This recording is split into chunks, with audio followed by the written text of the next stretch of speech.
everything becomes a lie, a sweet dream, forgetting yourself in the river Lethe. But instead of the underworld, it's our world, still breathing and alive, but a mere shell of who you once were. But how does one become like that? There are many reasons, but I do believe that a small part of it can be answered with this question. When was the last time you made a decision for yourself, without the influence of others? Unable to avoid the bias that permeates in every single thing we listen to and see, the news, the TV shows, the books, the videos, the music, the artworks, all of it reflects and contains a piece of someone's heart and thoughts, wanting those who experience them to also become a part of their world. Just like what the Night of the White Moon stories did for the first Kindred and Sancho, forever imprinting onto their hearts and souls, whether willingly or unwillingly. And yet, when I think about stories, I can't help but also remember the many times when Don Quixote acted out her grand adventures on the stage set by Sanson, especially that part about the Night of the White Moon. Because within those grand adventure stories, I felt that it was reasonable to assume that they weren't actually about our Don, but rather it was more about the first Kindred, the true Don Quixote. After all, she is technically Sancho, the one who oversaw and witnessed the happenings of the first Kindred firsthand. And if that's the case, then when we recall the fact that the first Kindred is essentially the parent of the second Kindreds in their hierarchy, we can assume that the first Kindred's presence indeed has a greater impact on Sancho than anyone or anything else. But what does that have to do with being influenced? Well, on a more personal level, local communities, parents, partners, friends, and peers hold a greater degree of influence on people. Whether it's their thoughts, identity, desires, values, hatred, and even dreams. So what you thought of as your dream might not have been your actual original dream, but instead it could have been a collection of fragments, dreams from all the people around you.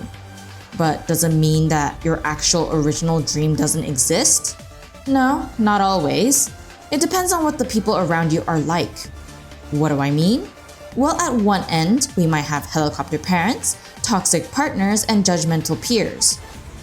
All the people who can make things go immensely wrong for you in every way. Losing yourself completely, unable to remember who you once were, forcing you to follow road signs that they carelessly wrote, pushing you towards the road that you never wanted to take, making you find and grasp at the scraps of yourself that drop onto the floor with every reluctant step. Until those scraps finally set on fire, with the ashes flying away with the wind, until you're left with absolutely nothing at all. And then on the other end, we have the respectable and mature sort. They help build your identity, your dreams, your life, with you instead of without you, discovering your true potential as a person, sitting in a room filled with memories of all sorts, the good and the bad, all in tranquility, despite the stress you may have once experienced, standing in front of a vibrant fire that soothes and heals your soul. Such are the two extreme ends of the spectrum, representing the different ways the first Kindred could have been like to Don Quixote, or more precisely, Sancho. While I've only played up to the end of the Part 2 update for Canto 7 at the time of this recording, I think we could speculate what kind of person the first Kindred was based on the information we've attained so far. The first being that Sancho never left La Mancha land out of her own desire. The second being that she left because of Rocinante that took her out of there. The third being that she had to go on a supposedly grand adventure on behalf of her parent or master, which in this case is the first Kindred. Then based on these facts, can we say that the first Kindred leans more towards the bad or the good? I personally suspect that he leans more towards the good, where he helped build our Don's identity with her, even if it currently feels more like the opposite. Sure, her leaving La Mancha land was not out of her own volition, but her liking and admiring the Fixers did not come about solely because of the first Kindred. In fact, she secretly listened to the stories from the Night of the White Moon, which clearly left a big impression on her.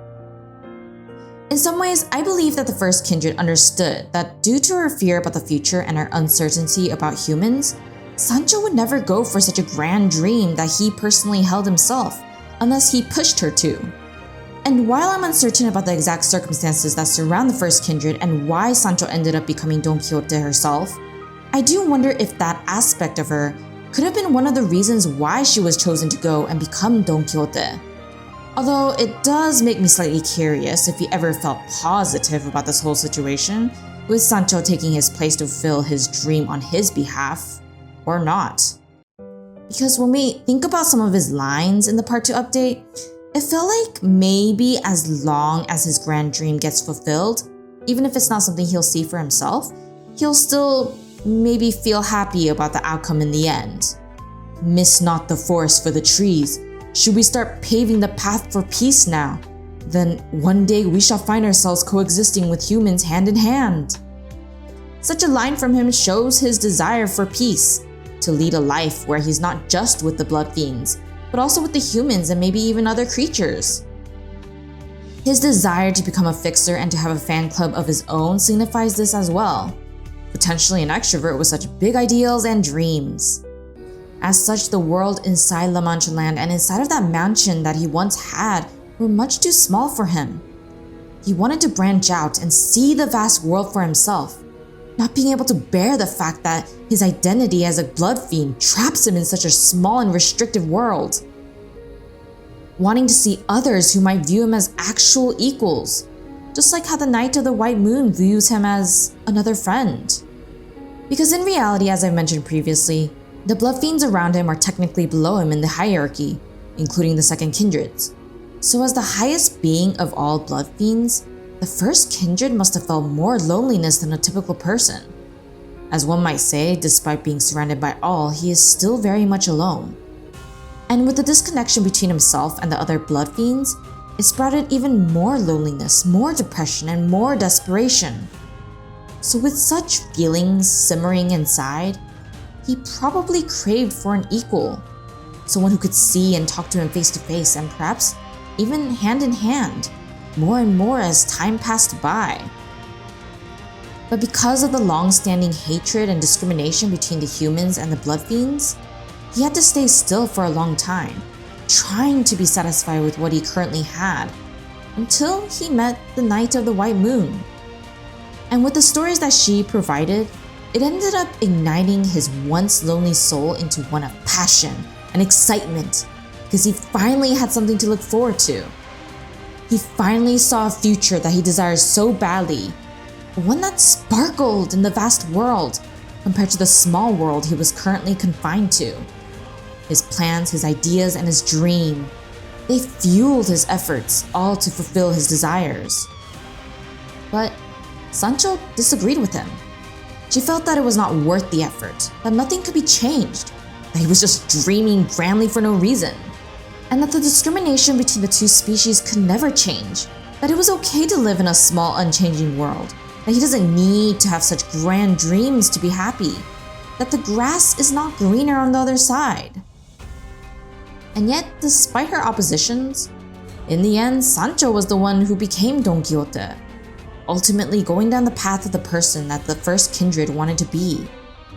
So when the first Kindred spoke to Sancho at the end of the Part 2 update, "Now tell me all about it, that dream of mine you have dreamed in my stead," I got chills because there was no sign of positivity or happiness in his voice. It was the complete opposite. Slivers of exhaustion, bitterness, anger, and perhaps a little bit of hatred too. At least those were the things I heard from him. On one hand, to have your dreams supposedly stolen like that by someone who did not hold the same dream as you must have been painful. But on the flip side, how tragic it is for Sancho, being forced to dream a dream that she never wanted in the first place, all for the sake of someone she deeply cared about. To be someone she was not, to make decisions that were not wholly hers, to forcefully transition from an observer to an active participant, to lose all of her thoughts, identity, desires, values, hatred, and even dreams at once, shattering who she once was. Then, was her becoming Don Quixote a small step for herself, or a small step for the first Kindred? But whichever it is, could her adventure as Don Quixote truly be a giant leap for blood fiends as a whole? Maybe, maybe not. But regardless of what the answer ends up being when the Part 3 update releases, I at least know that despite Sancho losing everything, she also gained everything. Gaining the comrades in the form of us, encountering the fixers who she once admired, and experiencing life in the city in the same way as other humans. So while I know that she'll struggle a lot in the next update, I'm still positive that things will end well for her, and potentially in the best way possible, where she's no longer chained to another's dream and becomes free to live life on her own terms, to be someone she actually is, to make decisions that are wholly hers, to actively switch between the role of the observer and the role of the active participant at her own will, to regain her thoughts, identity, desires, values, hatred, and even dreams at once, reviving from the ashes to become a phoenix, greater than she once was, to become Sancho, to become Don Quixote, to become both, a perfect mix between realism and idealism. A small step for Don Quixote, a giant leap for Sancho, no longer contained, no longer disturbed.